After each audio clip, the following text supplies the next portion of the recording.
It is my distinct honor to introduce another brilliant man, Mr. Frank Gaffney.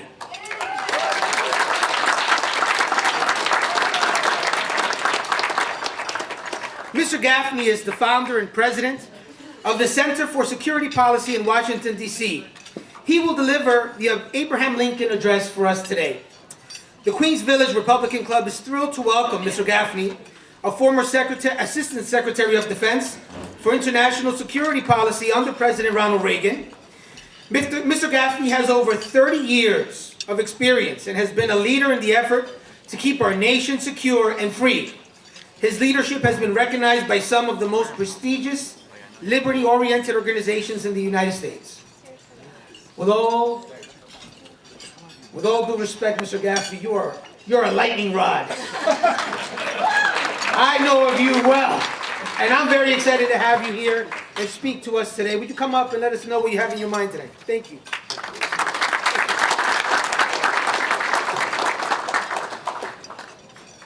Lightning rod is one of the better things I've been called, to be honest with you.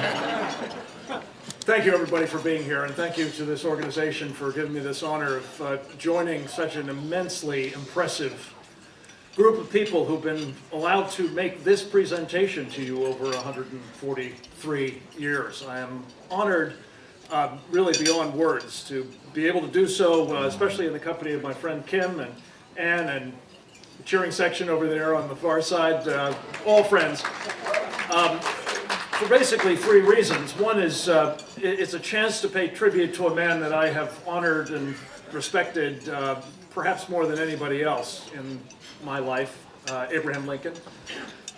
Secondly, because I really find myself in such distinguished company in doing so. And third, and not least, I've been assigned 8 more minutes than he got to do the Gettysburg Address, so I'm in tall cotton. Of his many admirable attributes, I think it's fair to say that 2 are particularly relevant to our own time. One, he led our nation through a tumultuous and costly civil war that pitted American against American, that ultimately led to the death of over 600,000 of us, and that threatened our great republic. And 2, he emancipated people enslaved simply for the color of their skin.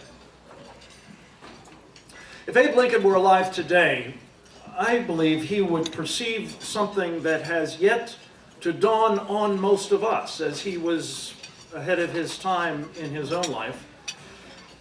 For I believe our nation is once again in the midst of a civil war, albeit an undeclared one, and thank God, at least so far, a mostly non-violent one.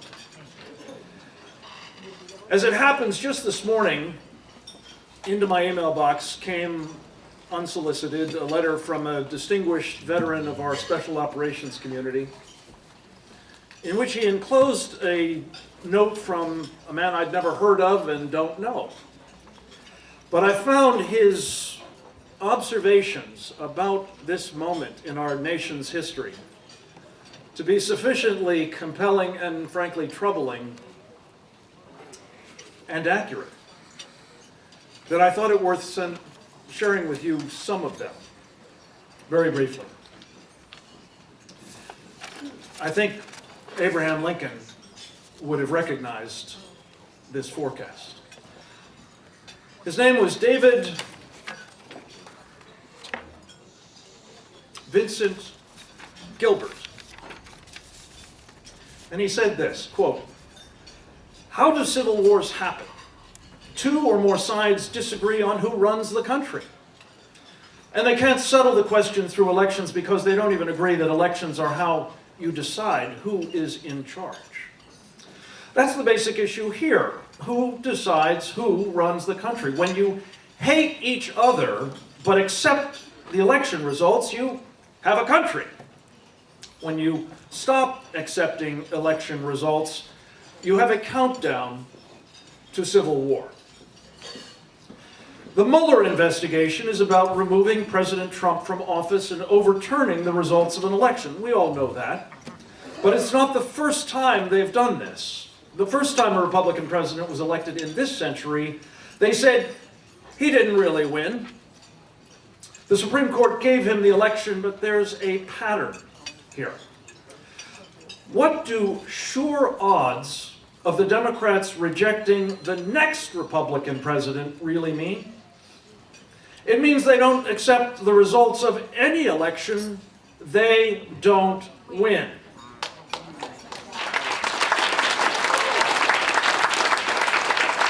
It means they don't believe in transfers of power in this country that are determined by elections. That's a civil war. There's no shooting, at least not unless you count the attempt to kill a bunch of Republicans at a charity baseball game practice, but the Democrats have rejected our system of government. This isn't dissent, it's not disagreement. You can hate the other party. You can think they're the worst thing that ever happened to the country, but then you work harder to do what you do, which is to win the next election. When you consistently reject the results of elections that you don't win, what you want is a dictatorship. Your very own dictatorship. The only legitimate exercise of power in this country, according to the Democrats, is its own. Whenever Republicans exercise power, it's inherently illegitimate. The Democrats lost Congress. They lost the White House. So what did they do? They began trying to run the country through federal judges and bureaucrats. Every time that a federal judge issues an order saying that the President of the United States can't scratch his own back without that judge's say-so, that's the Civil War. It's not a free country when FBI agents who support Hillary take out an insurance policy against Trump winning the election. It's not a free country when Obama officials engage in massive unmasking of the opposition. It's not a free country when the media responds to the other guy winning by trying to ban the conservative media that supported him from social media. It's not a free country when all of the above collude together to overturn an election because of the guy who wasn't supposed to win. Mr. Gilbert concludes, have no doubt, we are in a civil war between conservative volunteer government and leftist Democrat professional governments. Unquote.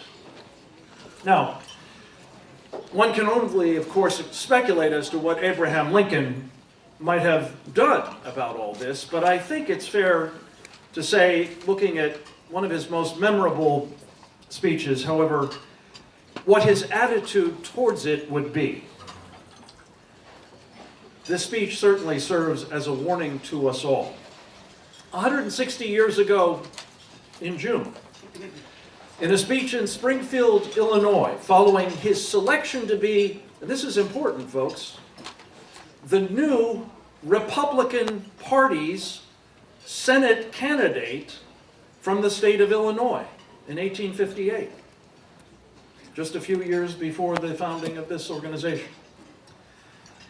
Mr. Lincoln began by referring to Jesus' admonition to the Pharisees. Quote, "Every kingdom divided against itself is brought to desolation, and every city or house divided against itself will not stand."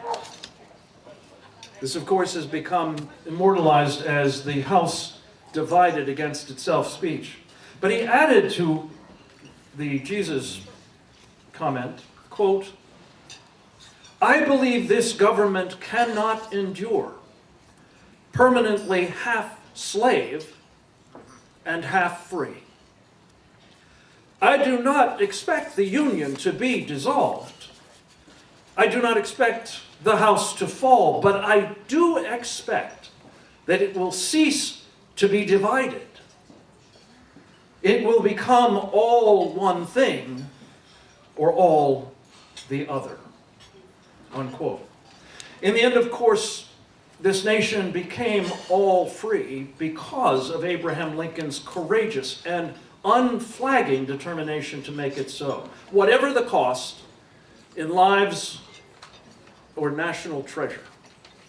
He took seriously, in other words, the presidential oath of office he first swore on March 4th, 1961. Just 6 weeks before the attack on Fort Sumter began the Civil War, in which he said, quote, he pledged to faithfully execute the office of the President of the United States and preserve, protect, and defend the Constitution of the United States, unquote, so help him God. Not least, our nation was made all free by President Lincoln's Emancipation Proclamation. It was preliminarily issued in September of 1862, 5 days after the bloodiest single day of battle in that entire horrific war. The place in Maryland called Antietam. 22,000 men lost their lives on that one day. When the proclamation was ultimately formally issued 4 months later, Mr. Lincoln described it to be, quote, an act of justice warranted by the Constitution upon military necessity, and he invoked, quote, the considerate judgment of mankind and the gracious favor of Almighty God, unquote.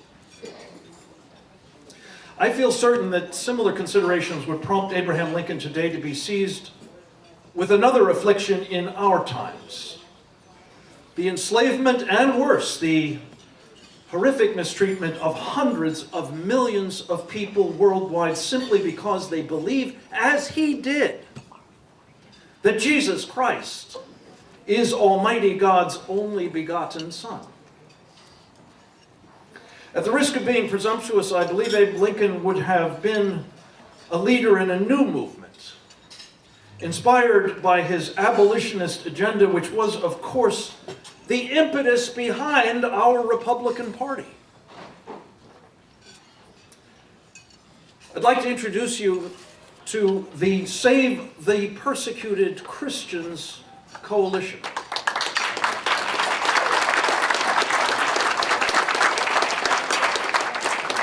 It is modeled, with the help of my friend Menashe Bovit and others,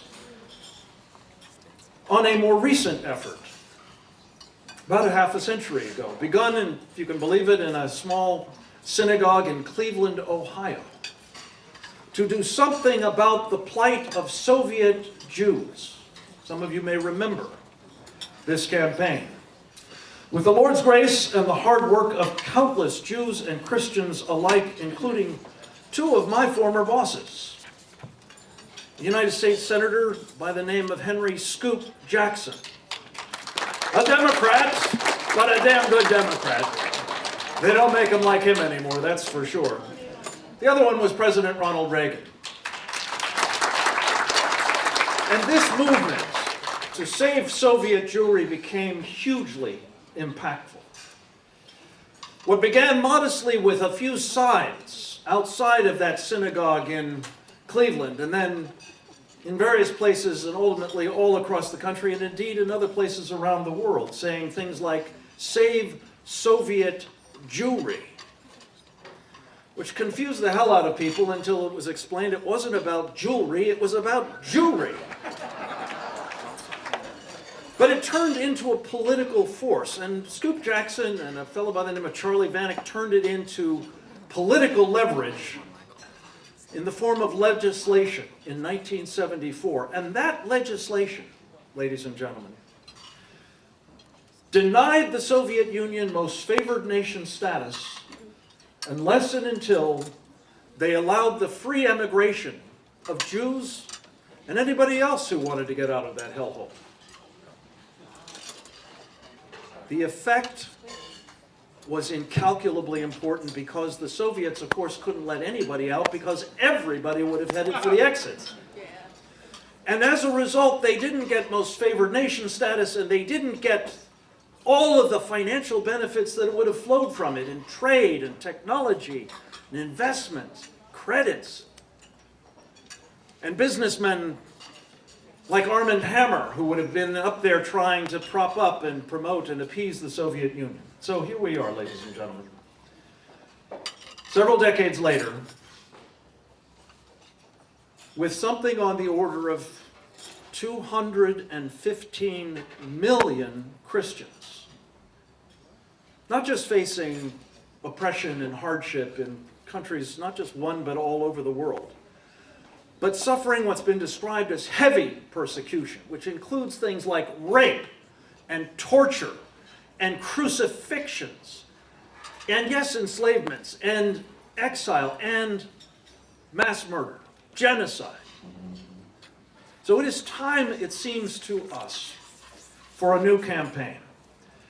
Once again, if I can ask my friends Irene Alter and Michael, her husband, or Jeffrey, anybody over there, to stand up and display a banner which, if you would like one for free to put in front of your church or synagogue, hold it up, don't be bashful. Somebody give him a hand. It simply says, "Save the persecuted Christians." And it's time to do it now, ladies and gentlemen.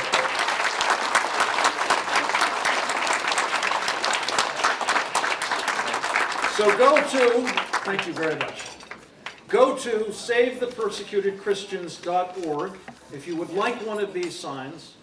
There'll be yard signs, there'll be all kinds of other paraphernalia. But the main thing is, when you ask for yours, tell them Abe Lincoln sent you. Thank you.